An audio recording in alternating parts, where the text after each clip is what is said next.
We are here live here at Coffee with Composers. My name is Amy and this is Susan Staples Bell.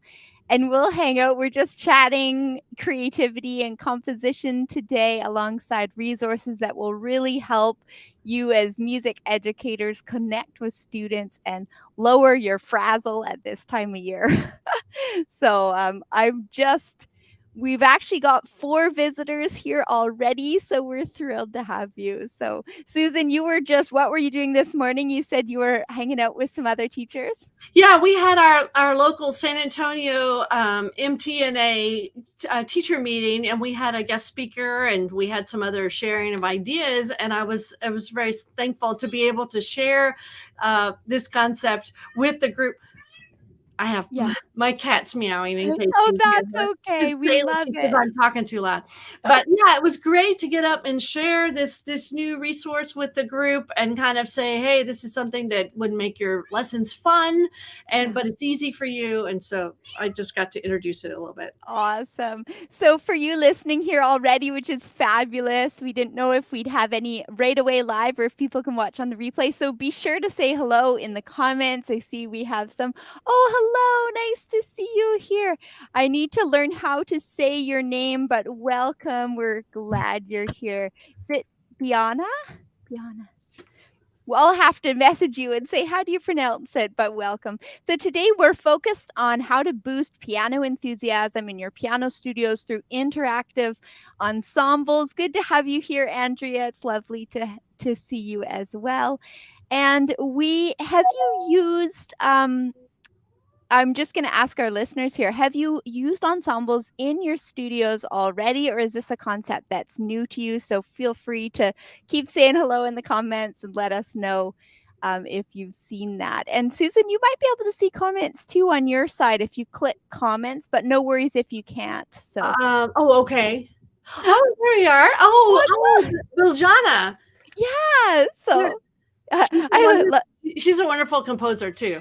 Yes, I've been hearing some of your stuff, so it's lovely to have it here. And nice to have you here too, Andrea. So we're huge welcome back to Susan. She's been on Coffee with Composers before, but it's great to have you here again. So we're just going to leap right in and talk about this specific resource. And when Susan and I were chatting about this, I said, well, I really have a heart for teachers, and so does Susan. And I had this vision of us feeling a little bit frazzled at this time of year. It's easy to get a bit overwhelmed with Christmas planning and Christmas holidays. And so I just said it's really important at this time of year to really elevate student success in lessons, because we know that families are also busy. They might have the siblings concert at school. And for me, I love to support students however they walk in the door. So I love that Susan's resource today really will help minimize your frazzle as a teacher, because it's also wonderfully presented, and it will also boost enthusiasm. And I love too that as a business owner, I'm also planning for the fact that the January blues are a real thing. And so I want students leaving over the holidays to be like, I can't wait to come back in January. I've got more stuff to do. And we want to leave them with that as well. So Susan, can you introduce your resource? Just tell us a little bit about what it is. It's interactive ensembles, and I'll let you tell about this new release. Yeah, I just let it out about 2 days ago. It was kind of a last minute idea. I am a one-on-one teacher, and this fall was the first time we actually had an ensemble going in our studio. I've been writing for groups for about 3 years now, but I just decided to take the leap for myself. And so I wrote a piece called Top Gun Anthem, and we did that on the Halloween recital. And I brought the ensemble in. There were 6 kids, and I asked them to come on Sunday afternoon so we could practice. And I had them for an hour, and I thought, what a wonderful chance to try group teaching, ensemble teaching. And so I created some warm-ups, and they're basically this format that I use for Christmas carols. And then I said, oh gosh, last week I said, I really got to put this out for Christmas because it's so much fun. So I call it Creative Christmas. I can hold it up, but I don't know if you can see it. Perfect. Yeah. And it's really 6 Christmas carols. And I call it for interactive ensemble because you can mix and match. You can use it any way you want. It's easy peasy for the teachers. And so let me just tell you about it. So it's got 4 parts. Part 1 is just the melody of the Christmas Carol. Super easy. I put finger numbers in, so almost any student can play it. Yesterday, I tried it with 2 sisters. One sister who was a 6th grader and the other sister was a 1st grader. It's a little bit hard for a 1st grader. Had we had more time, we would have been okay. But I think this is for late elementary and beyond. I mean, someone who reads pretty well, but at a late elementary level. Okay. Yeah. And then part 2 is chord based.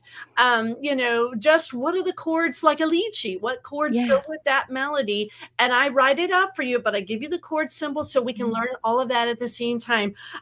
Sometimes I give it to you just as a whole note, but in Joy to the World, which is the first carol, I give it to you in quarter notes. So we get kind of I don't want to say rock feeling, but it's more motion and some more things to do with it. Part 3 is a bass line. And yes, darling, my cat. I love that. That's okay. The part 3 is a bass line. And so it all of these parts work together. It's a nice little bass line. And then part 4 is a descant or an alternate melody that can go together too. And so when you have younger students, they might just want to focus on the melody. But I had some older students and I said, hey, you play part 2 in your right hand and play part 3 in your left. And automatically you're an accompaniment figure. Yeah. And you can mix and match in any way you want. And in this collection, I thought, well, I can't stop there. I'm a little overachiever. And so I added in either a teacher accompaniment, or if you have an older student that's really bored, put them on this accompaniment. There's a little bit more going on with that, and they're the foundation, and just play it over and over and over and say, and try it out. And then as you talk about these different elements, what elements go into a song? Well, we need a melody, we need some harmony, we need maybe some rhythm. Yeah. It's nice to have a counter melody or a different melody. How can we mix and match that? Well, or take those ideas and say, here's an example arrangement. And so all of that fits on 2 pages.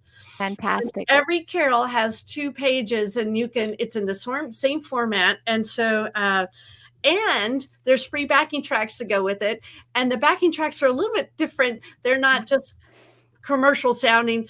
They all seem to have kind of a Latin sound to them, but not exactly. I created all the different beats and things to it. I had a fun time.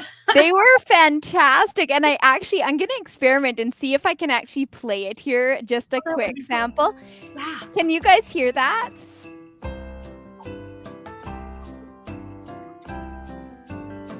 Yeah. A little bit different. Yeah. And this is from We Wish You a Merry Christmas. You can hear. I love that you had different tempos. Yes. Yeah. Well, I ran out of time. I will offer more tempos when I get a chance to make it. We're leaving tomorrow for a week, so when I get back, I'll add more tempos, because it's kind of a thing in all of my backing tracks that I do with all my pieces, especially ensemble pieces. There's a slow and a medium, and then correct or up tempo. Yeah, exactly. Andrea's just saying here in the chat that she loves the backing tracks, and I love too. It gives that full sound. It gives students and teachers that opportunity, and also what I'm finding from what teachers are saying to me as well is, having the backing track also means you can support your student. Like if they do need a bit more help at the keyboard, if you double up the line they're playing so they can hear it, then having the backing track means you're like active and can support them instead of always playing beside them. So that's really nice to have Susan playing along with you guys.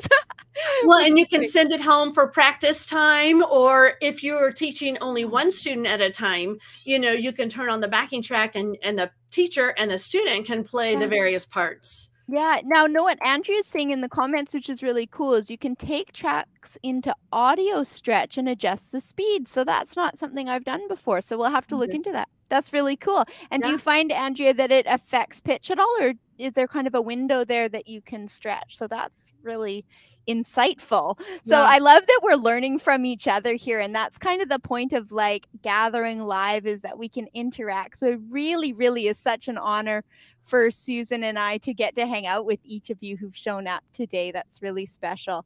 And it looks like some of these teachers here today are on already creating Christmas experiences and holiday music in their studios. So this is a great way to just ease your frazzle towards the end of the preparation. Now, how long do you guys teach before the holidays? So if you want to drop that, like, do you teach to the 18th or do you teach through Christmas holidays? What's your schedule like?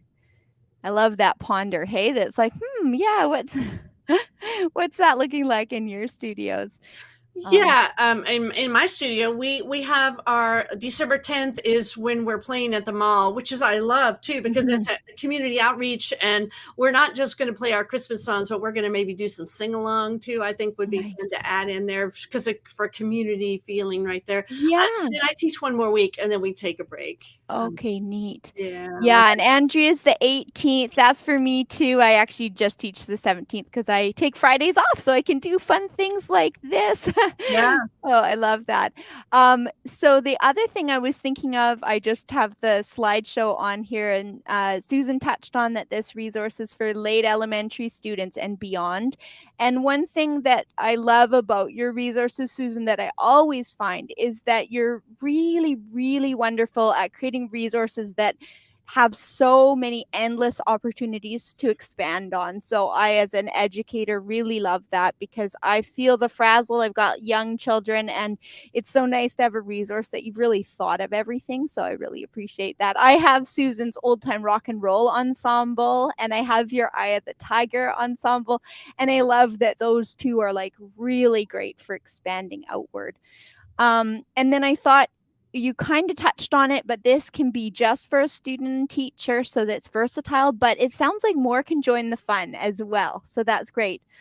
Yeah, I was hoping this would be good for groups, you know. Yeah. I really experienced that when I had the 6 kid ensemble in my studio. You know, I was saying, all right, you do part one, you do part two. Or one time we said, Yeah. don't tell us what part you're going to do, and then we're going to guess after we play to see Oh, yeah. what happened. And then I added 2 keyboards to my studio this year, and so now they're new. So this Yeah. voice sound, string sound, and so we tried them with different sounds then to try to see how we could do it differently. And they Yeah. just had a blast with it. I thought, oh man, this would Good. be great for Christmas. That's so cool. Yeah. So then and it sounds like a teacher doesn't really need anything extra to coordinate this. So a device to play the backing track maybe would be the only thing.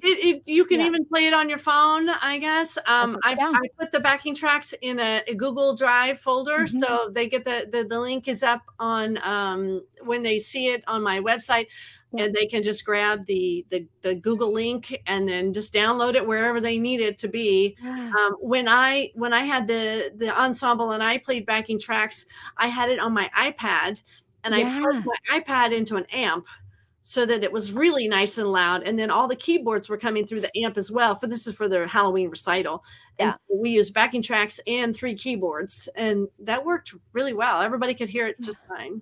Yeah, that's so great. So it sounds like this Christmas is going to be loads of fun, and it's lovely to have each of you here. And I hope that this was helpful. You can just drop in if that was helpful to just kind of hear from Susan today and see, like, okay, how do I use this resource? And I hope it'll lead to even more ensemble playing in your studios as well. And I know a unique aspect for me is I'm fully online myself. So we have other teachers in our studio that are in person and online. But for me, I'm just online. But I love that your ensembles, because you have the backing tracks, I can send the backing track their way. I can actually record myself playing one. And then I had students show up at a recital and we didn't have a rehearsal in person, which is not usual for me. And they rocked it because they were so used to Yes, having that interactive. So I just love that. that is cool. So if our listeners today have any questions, or if you're joining in on the replay, if you watch this later, it'll still be live. Let us know in the comments if you have questions, and we'll be happy to answer them. And so I love that. Susan, I really appreciate you being here. It's just so fun to get to chat music making in person. And it sounds like you're off soon for Thanksgiving, so you'll have some time with family, and I Yeah. love that Well, too. thanks for inviting me. I really appreciate it. Yeah, you're so welcome. Well, we'll say goodbye to each of you. We really appreciate you being here. Drop it comments. Thank you, Andrea. Love that you could be here and hope you'll be here again. We'll be featuring more great resources from contemporary composers like Susan. So we'll see you guys all next time. Thank you. Bye.